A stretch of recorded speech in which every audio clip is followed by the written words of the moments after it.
family leave, huge increases to minimum wage, mandatory sick time, and worker recall to make sure that workers' jobs were protected during the pandemic. That was a very big deal, one of the few states in the country that passed that. We in Unite Here have also fought hand in hand with you, Governor Lamont, side by side to win excellent contracts that move our members into the middle class. And you've been there every time we've had a strike, every time we've had a strike vote, whether it's at the picket line, whether it's at the meetings with the members, you have given us confidence, you have given us strength, and you have also negotiated with us on what I think is one of the most important things for the labor movement, figuring out how workers get a chance today, not tomorrow, to have a fair choice about joining a union. Hand up. So I'm going to introduce our next speaker, Kate Diaz, President of the Connecticut Education Association, representing more than 40,000 education workers across the state. A former teacher, a strong advocate for educators and for the future workforce of Connecticut.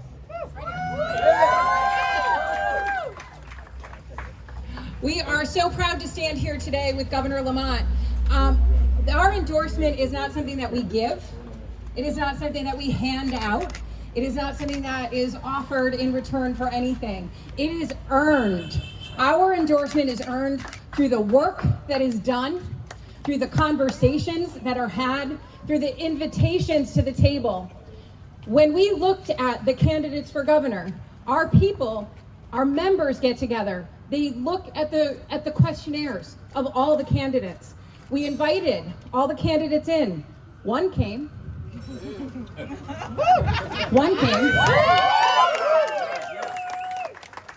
We took the time, our members took the time to think through who represents us, who understands us, who's going to actually do what they say. We looked at the receipts, my friends. Our people checked it out. All the candidates have receipts, friends. They'll have voting records, they'll have positions they've taken, bills they've introduced, things that they've sponsored. So we looked at everything. And they voted unanimously to support the governor. But that wasn't all, because that's not enough. We're a labor union, we're a democracy. So we brought it to our board of directors who represent every single county in the state of Connecticut, who are elected to look out for our members' best interests. And they took that endorsement and said, what do we think, friends? Will this person show up for us? Will he answer our call? Will he make sure we are always at the table? And they unanimously said, hell yeah. Hell yeah. We are in the fight for our lives as labor and as education. And we need people who are going to stand side by side, who are going to defend us, defend our funding, defend our right to exist, and are going to sit there and say no when all of the ugliness comes at us, because it's coming and it's coming fast. And so we need to stand with leadership that doesn't just talk about defending, but that actually does the work of defending. And so for us, being here today is not just about promises, isn't about nice ads or whatever the thing that might be floating that sounds good.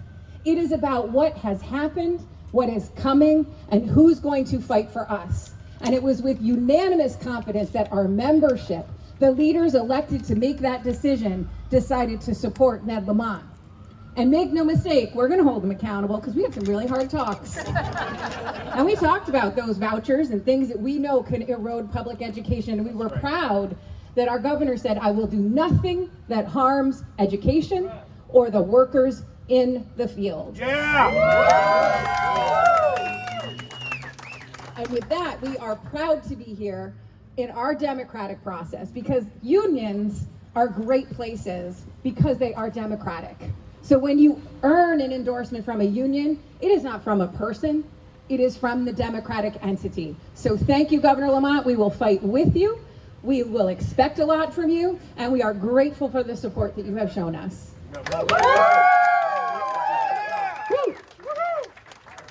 Next up, Joe Toner, Executive Director of the Connecticut State Trades Council, a longtime advocate for workers throughout our state. Thank you. I grew up in Section 8 housing, so I'm used to being on the other side of the street. So pardon me. Let me get acclimated here. So I'm Joe Toner, Executive Director with the Connecticut State Building Trades Council, representing over 30,000 hardworking men and women in the unionized construction industry, and we proudly stand with Governor Lamont. I think the beauty with the building trades is we endorsed Governor Lamont before he announced that he was going to run. So I don't think there's any mysteries there. That's who we are, right? We know what the relationship is. But a few weeks ago, we had a little get together, the building trades. And I think everyone here knows what the building trades do. They know when we endorse somebody, it's more than an endorsement, it's a partnership, right? It's not a piece of paper that we send along saying that we're going to endorse you. We go out and we fight for them. And we make sure we advocate. 2 weeks ago, we were honoring two of our champions in the state of Connecticut, Governor Lamont and Congressman Larson. And we had 200 members on a Saturday canvassing all day for Governor Lamont. Do the work. Making sure that we were going to have Governor Lamont back in representing the state of Connecticut. And during the introduction, our President Keith Brothers, when he introduced Governor Lamont, he said Governor Lamont was the best governor in the country. And that is the truth. We strongly believe Governor Lamont is the best governor in the country for many reasons. I'll say a few, and which affects everybody in the labor movement. I think one of them is he's transforming Connecticut in many ways, right? We know what the roads and the bridges look like. We know that our folks are working on the roads and the bridges. He honors labor. He's making sure that teachers are being respected in the classroom. Nurses are being respected in the hospitals. People working in the hotel and restaurant industry are being represented properly. And he stands with us every day, day in and day out, which we appreciate. The other thing I'd like to say is what we appreciate in the building trades is Governor Lamont's fiscal responsibility. Fiscal responsibility means a lot. And I know I'm a Democrat, I've been a lifelong Democrat. And I will say sometimes there's not enough money to go around to be responsible and still run the state of Connecticut, right? Well, let me say this, so a lot of people here would appreciate what we do in collective bargaining and how much pensions mean to us. Think about the responsibility that has been displayed over the last 8 years. What Governor Lamont's doing right now is he's paying for the pensions that weren't paid for the predecessors before him, right?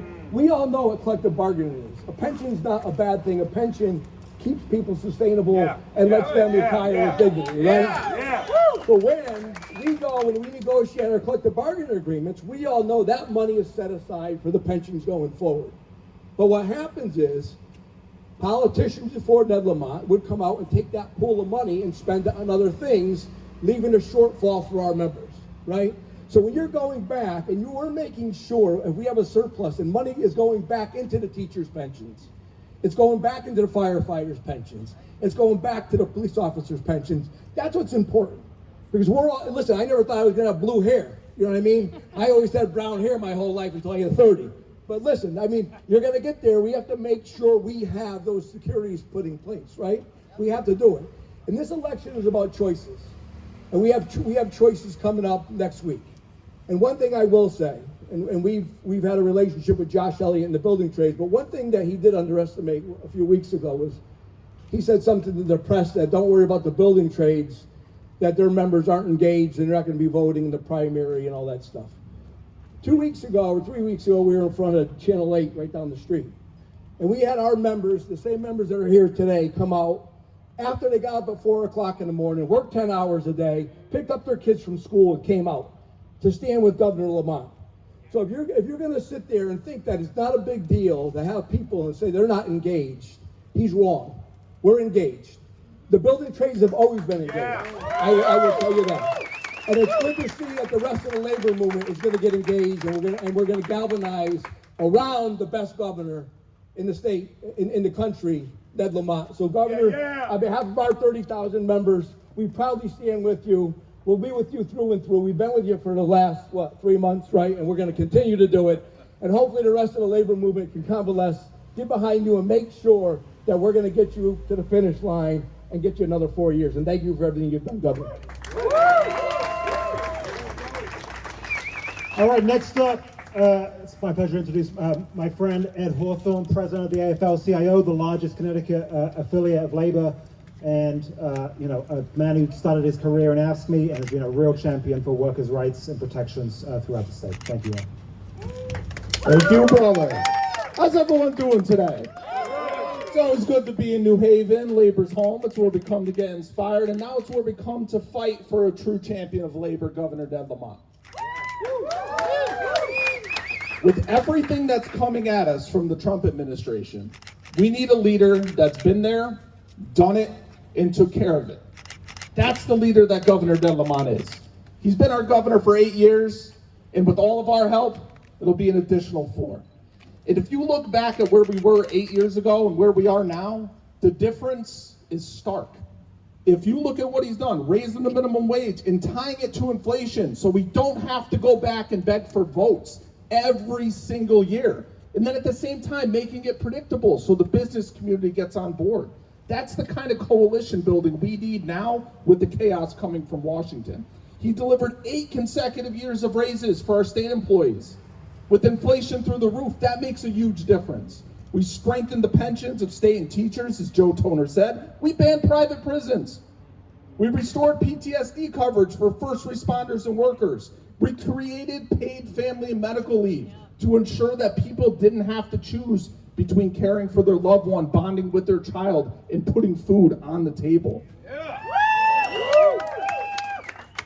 We helped working families afford childcare, protected survivors of state employees killed in the line of duty, supporting union construction workers with project labor agreements and make sure those jobs are done right, on time, on schedule, and by the best labor that could possibly do it. Right. We hold the general contractors accountable for wage theft. We protected teachers from unjust termination, protected contracting building service workers when that contract changes over. We strengthened state staffing in the workplace for healthcare. We made sure that our healthcare professionals, when they have attacks in the workplace, that those people are held accountable. We ensured full workers' compensation coverage for workplace violence injuries. We signed one of the nation's first laws regulating artificial intelligence. We expanded anti-discrimination protections, and we're cracking down on surveillance pricing. There is a difference between leadership and rhetoric, and Governor Lamont is the leadership that we need. And on August 11th, I'm proud to say that the 250,000 members of the Connecticut AFL-CIO are proud to stand with you, and we're there every step of the way. Thank you for everything. All right, two more announcements I want to make. One of Representative Tony Walker. Can I go woo-woo? And also my proud union sister, Taisha Walker-Myers, the president of the New Haven Board of Voters. Our next speaker is Miguel Fuentes, the president of the Carpenters Local 326. Ladies and gentlemen, brother and sister of labor. So, you've heard it all. You've heard the track record. That's one heck of a resume. But that's just the beginning. What our governor understands is something that people always overlook. Labor is not a single issue constituency. Labor are the backbone of our economy, of our communities, of our society. If you toil with your body or mind, you take care of our children, you police our streets, you pick up our trash, you build our buildings, you take care of our sick and our elderly, and you educate and help raise our children. He understands that all of those things are important to everyone that's a union member. Not only do we care about collective bargaining and pensions and benefits, those are important, but quality of life matters. And in order to have that sort of quality of life, we have to have an economy that works for everyone. He gets it. If we had that type of leadership in Pennsylvania Avenue, we wouldn't be in the mess that we're in today. Okay? This fella knows how to bring competing interests together, people with different perspectives, to get something done when it makes sense. He should be running for president, never mind governor. But we're going to keep you here because we love the work you do, and more importantly, the person that you are. And I know this is a fact because our endorsement didn't happen in the back of a stuffy ballroom with a bunch of executives. It happened in front of hundreds of union carpenters from every urban center and rural community across the state of Connecticut. The man stood in front of them at our May 6th union meeting, had the Q&A, answered the questions, gave them the straight answer, and when I called for the question from the body, every single carpenter, man and woman, unanimously voted to endorse this man for governor. So he's doing something right. Our members are educated, they're active, they're effective, and when we come out, people notice. And we're coming out strong for a man who come out strong for us, our governor, Ned Lamont. Thank you for everything you do. Another acknowledgement of Odin Marchand, who's here today. Our next speaker is my sister from inside this building, the staff director and chief steward of Local 34, a longtime fighter for her union and for our entire city of New Haven, Barbara Green. Thank you. I just want to say, could we just say 4 more years? 4 more years. 4 more years. 4 more years. Yes, we want to say 4 more years for Governor Lamont, a man who understands that the middle class is what builds America. And a man that has fought alongside of us, and we will fight alongside of him. We too, Governor Lamont and the other candidate, did come before our political committee, and they answered questions, and it was not easy because we had questions around with Governor Lamont standing with us around paid family leave, Governor Lamont standing with us around having Yale commit to hiring local people. That was in his first term. That's what we coined the phrase, get up, stand up, and fight for your rights, right? So, and Governor Lamont has said that every single time he has been with us, and every time he's with labor. You gotta get up, you gotta stand up, and you gotta fight for your rights, and we gotta fight to keep him in office, because he stands with working people. Thank you for coming in the heart of Yale, where we're negotiating one of the toughest contracts that we have ever negotiated since the forming of Local 34. One of the things that we are fighting for is our wages is not keeping up. Our wages have fallen behind, and we work for an institution that for 9 months showed us PowerPoint after PowerPoint how poor they was going to be. While they got $45 billion, we know Yale's going to be fine. I don't know about you, but we know they're going to be fine. At the same time, AI automation is threatening workers all around the state, right? And it's threatening us. And we need a governor that's going to stand up with us and help us fight against, we're not saying stop technology, but what we're saying is protect the workers, to protect our jobs so that we can keep a middle class. So I want to say, thank Governor Lamont for passing the paid sick leave, because guess what? Now we're negotiating with the university because they want to figure out ways that our members are not using it. Shame on Yale. But so I just want to say, get up, stand up, fight for your rights, and Local 34 proudly endorsed Governor Lamont. 4 more years, thank you. When we fight, we win. When we fight, we win. I'm going to throw one more chant. It's not the best chant, but it's got great content. When I say one job, you say should be enough. One job should be enough. One job should be enough. Governor Lamont, we know that you believe that too. And I think fundamentally, what I've heard everyone here say today is we trust you. So give a big round of applause or a shout or whatever for the current and future governor of Connecticut, Governor Ned Lamont.